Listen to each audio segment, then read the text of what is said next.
Hello everyone, my name is Basti and I'm an independent trader with years of experience in the crypto markets. If you're looking for the latest information for daily chart analysis, and if you're looking for trading predictions as well as trading news, then you've come to the right place. Let's go. Good morning everybody and welcome back to the channel. Nice that you're here today.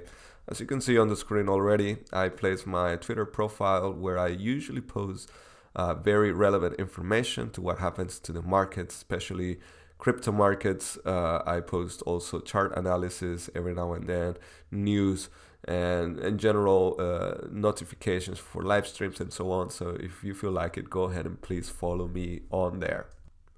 And now, as you can see, today we're going to be talking about several things, the political situation, of course, in Europe, as well as other things like indicators, the MACD, the RSI, and other relevant points that will be useful for guiding us through this market today. So as you can see, we are on the 4-hour chart. And of course, you can also see that we find ourselves in a downtrend. Some people have said this is a falling broadening wedge. That could also be the case. The way I see it is that we do have this strong resistance in the downtrend that we've tried to break out of. Also, something to notice here on the 4-hour chart is there is a green line, which is our 20 EMA line. And as you can see on the chart, we tried a few times to push beyond it, and immediately we got sold in the price. The same thing we see here, we tested it and immediately sold the price. So the important thing at the moment is the support. The first support we can find is around $37,600 US. If we come in here and then we see a bounce or on the 4-hour chart or the 1-hour chart, and we're able to retest this line as support, then we could probably move back to the $40,000 US price line. Also, if we switch on the EMA ribbons, we see the same situation, that it has been difficult for the price of Bitcoin to overcome these lines and to go beyond them. In fact, as you can see up here, when we switch to a bearish trend, this has been very strong resistance for the price of Bitcoin. Likewise, if we switch to the 1-hour chart, we see this resistance line, the white line, to be very useful in showing us that it is a very strong resistance currently for the price of Bitcoin. If we do manage to go beyond it and then retest it as support, then of course the rise upward can resume. Now, there is something interesting about the day yesterday, and that is that, of course, the markets behaved in a very bearish way. However, Bitcoin, surprisingly enough, stayed relatively stable. As you can see here in the S&P 500, we closed this gap that we had over the weekend very quickly, and we were able to go have a nice pump, of course. Then we created a double top, one could say, and immediately the price continued to move downward.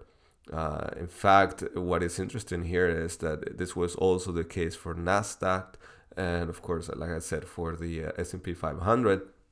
But Bitcoin, however, did not perform the same way. Bitcoin, even when we had this pump here in the S&P 500 that you can see here on the screen, Bitcoin didn't pump. Bitcoin rather just stayed stable. Didn't go down. It didn't go up. It remained sideways. This is of course good news for me, or at least a good sign that people are not selling their Bitcoin even if there is pressure to do so. Now, if we go back and look at the daily chart, we see that we're not out of the woods yet. There is still a lot of pressure for the price to continue its move downward. So that is important to keep in mind. It could even be that we build a head and shoulders pattern that could bring the price, of course, even lower. And although, at the moment, it could also be that we do build a big W pattern or double bottom, which I mentioned in like 3 videos ago. That's also another possibility, but again, we are not out of the woods yet. In fact, if we do go back into our daily EMA ribbons, they have proven to be very strong resistance for Bitcoin. As you can see, we have trouble staying above them.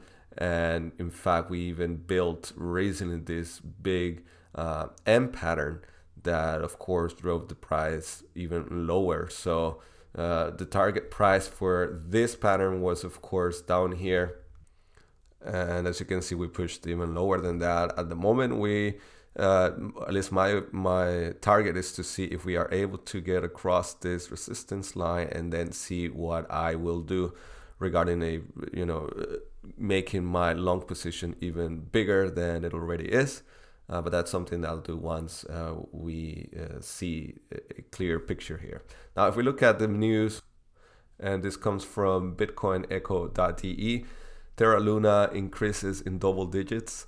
And basically what has happened, a lot of people are moving their digital assets into stablecoin like Luna, although technically it is not a stablecoin. They do have a version of it embedded in their technology, and so they've seen a huge increase to the double digits in the recent days. So that's also interesting for that stablecoin.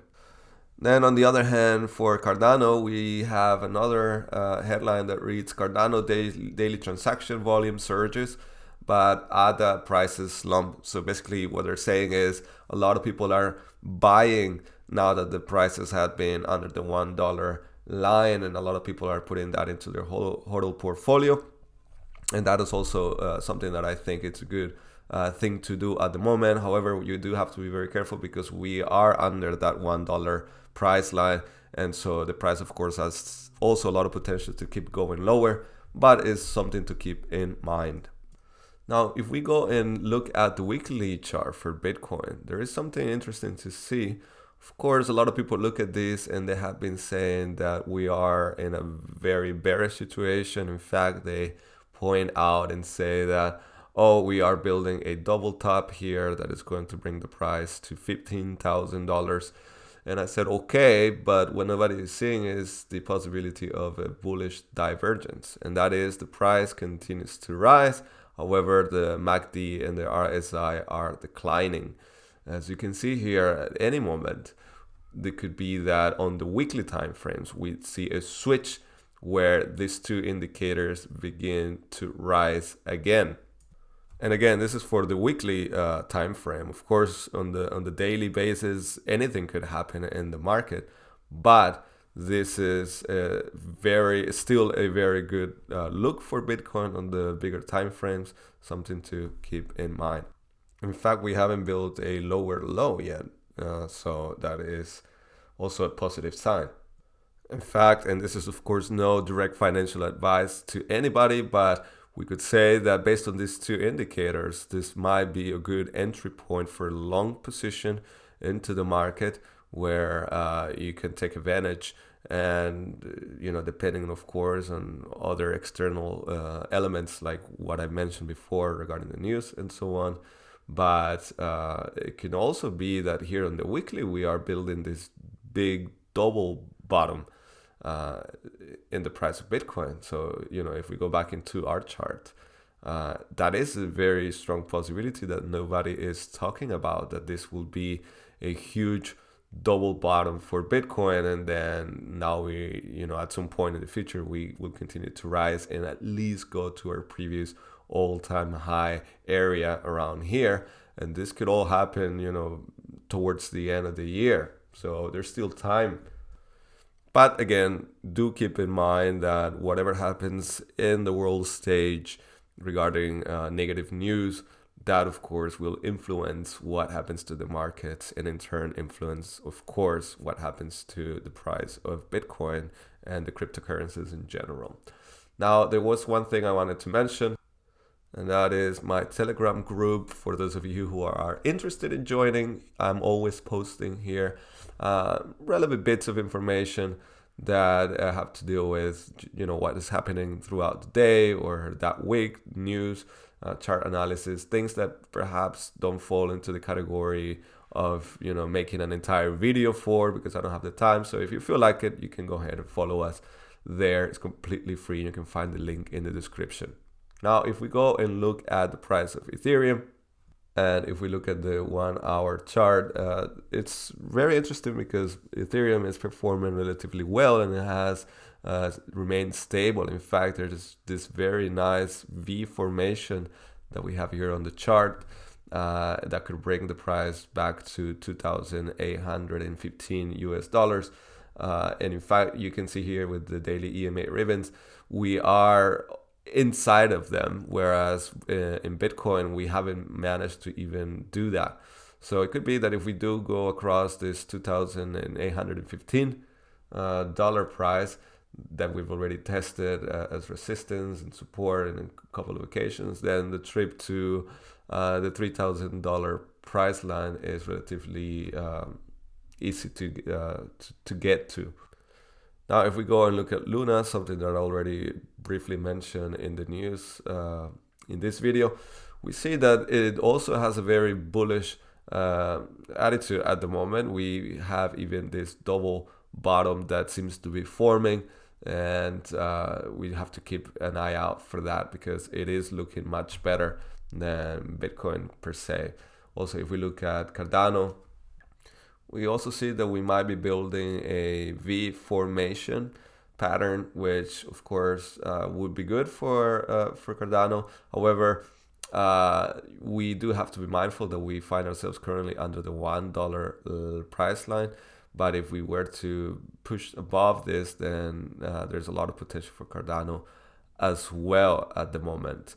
And here overall, something to keep in mind is that this is obviously a good time to buy altcoins, just because just to put them in your HODL portfolio. Of course, to trade, you do have to be very careful. You could do some of the trading if you are still interested in doing so. You can do it with Femex. There is the link in the description. In fact, if you join Femex, there is a very cool bonus that you could get when you sign up for that. So if you're interested and you would like to do that, you can find the link in the description. And now a little bit of house cleaning. Of course, please feel free to support the channel if you like. You can do that with a thumbs up. If we reach 1,000, I would be very grateful for that for this video. In fact, the channel seems to be somehow shadow banned. And so, of course, every time that you leave comments and that you like the channel and you subscribe, that helps us a lot to continue with the work that we're doing. And that's all for today. Thank you so much for watching. My name is Basti. Bye-bye.